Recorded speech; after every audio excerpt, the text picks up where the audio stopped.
And we're back with another episode of Before You Buy, that show where we give you some straight up gameplay and our first impressions of the latest games releasing. And today we're talking about Werewolf, the Apocalypse, Earthblood. This is a werewolf game developed by Cyanide, the developers behind the Styx stealth games, Blood Bowl, and Space Hulk Deathwing. We've been playing a review copy on PC for the last few days now, and this footage that is captured on PC is also spoiler free, just so you know. Now, I was pretty excited about this game because it's a werewolf game, and it looked a little bit tongue-in-cheek and goofy and over the top and maybe a little old school inspired, and you know, like I said, werewolves are cool, so I was ready to jump in. But unfortunately, this game, while very inspired, ultimately falls a bit short of its potential. It's a lower budget title, which I can totally often respect and admire. I do all the time, but it just doesn't quite keep up with its premise.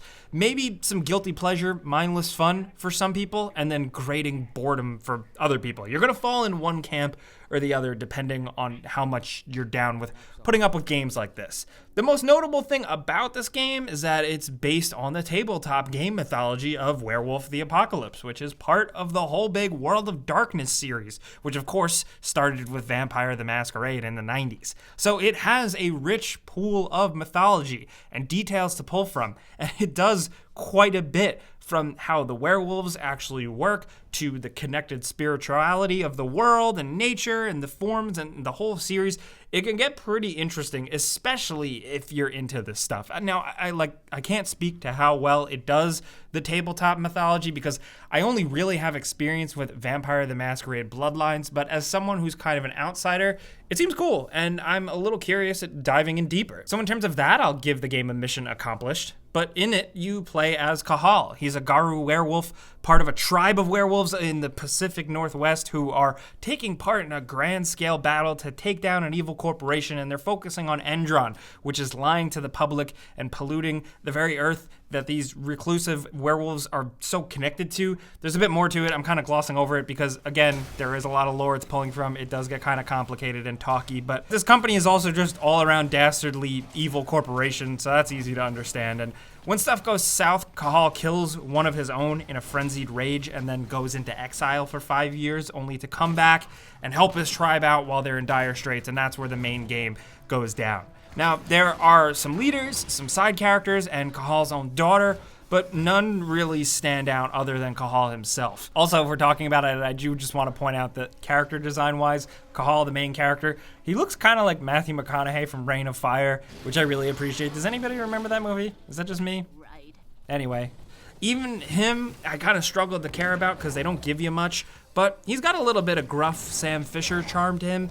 Voice acting isn't horrible, but the animations they give characters while you go through dialogue is pretty rough, although there are some moments where you have to answer questions by enemy NPCs in the game, and that can lead to some hilarious moments, kind of like some so bad it's good kind of hilarity, but overall, a lot of it's rough. But that's the gist of it. You know, you as Cahal infiltrate military bases, facilities, and labs owned by the company, and then basically usually steal intel or destroy stuff.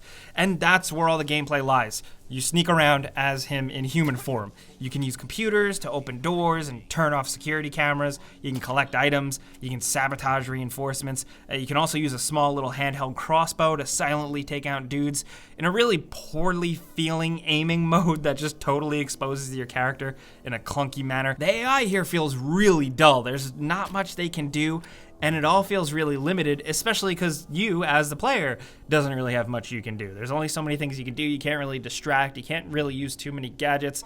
It's really, really one note and pretty flat. The cool thing is that you can also turn into your wolf form and kind of slink around a bit faster and also go into vents to confuse guards. I do like that.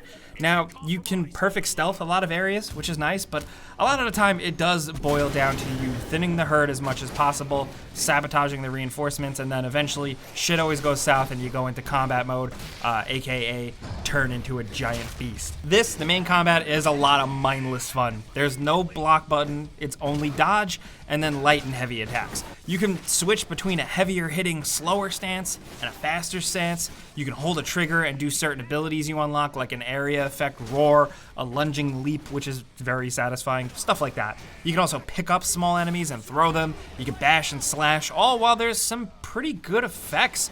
You can destroy everything in the environment, blood gets everywhere, sparks fly, and it can be pretty intense. You know, it can just be kind of satisfying looking. It doesn't usually get super challenging unless you're fighting another werewolf or one of the many exosuit mechs the game throws at you.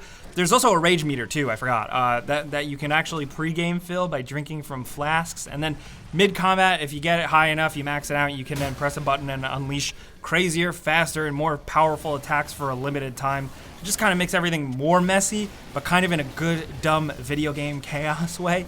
It is really all mindless, dumb slashing with a not very good lock-on mechanism and not many good ways of defending yourself other than awkwardly dodging around, especially when the camera can't keep up with you and it screws you over half the time. The combat really does feel kind of like a one-trick pony. The game at least half understands tone, and that is especially when you're in this ass-kicking mode, when that music kicks in. You know, even if it's like the same mindless fight for the 30th time, the music can really get you kind of hyped. But again, you're gonna love or hate that mindless simplicity. Couple that with stealth, which is extremely simple and linear, with levels that, oh my god, like they almost all look and feel the same and feels like you're always just kind of doing the same thing every time.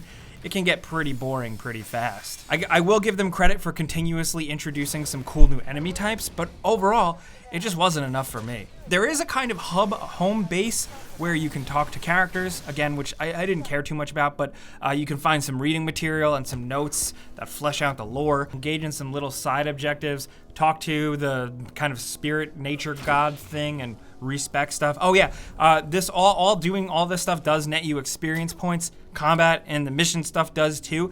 And so when you rank up, you get a skill point, which you can spend in a skill tree, which is pretty simple and straightforward, but good enough where everything you unlock feels mostly meaningful.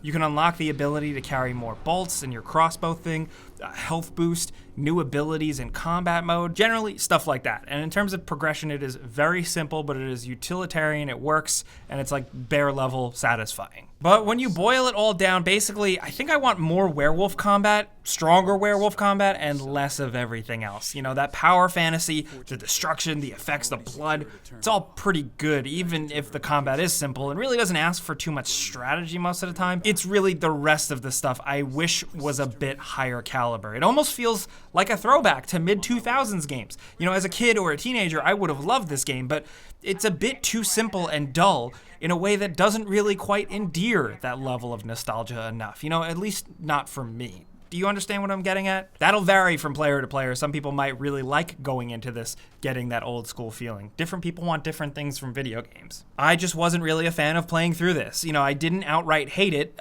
but thanks to just some really simple and poor feeling stealth with little to no strategy or freedom, characters I didn't care too much about, and just extremely simple level, encounter, and mission design, it just bored me to tears halfway through the game. I will say the presentation is nice though. You know, the pre-rendered action scenes are well executed, the music is solid, like I said, and visually on PC it performed fine. Even if the graphics and especially environment design looks a bit dated here and there, it was smooth, and art style wise, the werewolf cairn looked really cool with the full moon out and all that, but overall, it's rough, but I think that there will be people out there that might cling to this one. They might even be mad at me for talking bad on this game.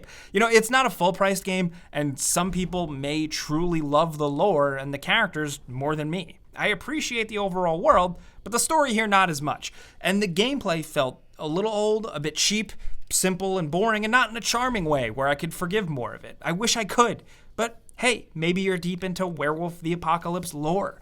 I hope you get what you want here, I really do. And I actually really like what the developers Cyanide do sometimes, but this one just didn't quite connect with me. But of course, that's a before you buy. You know how this goes down by now. I give you some pros, some cons, and some personal opinion, and now I want to hear yours down in the comments. Do you love werewolves or vampires more? let us know. I love them both equally. They are my children, but I do want to know what you think about this game if you did jump in. As just someone who loves just tongue-in-cheek, cheesy-looking games like this from the early 2000s, or someone who's deep into the World of Darkness lore, the tabletop game, or just, you know, werewolf mythology overall. Let me know what you're thinking. I want to know your perspective. Let's talk about anything Werewolf, the Apocalypse, Earthblood down in the comments. If you did learn a thing or two about this game, if we helped guide you a little bit, clicking the like button is all you got to do. It really helps us out. We would really appreciate it. And if you're new, maybe consider subscribing, man. Hitting that notification bell, because we put out videos every single day.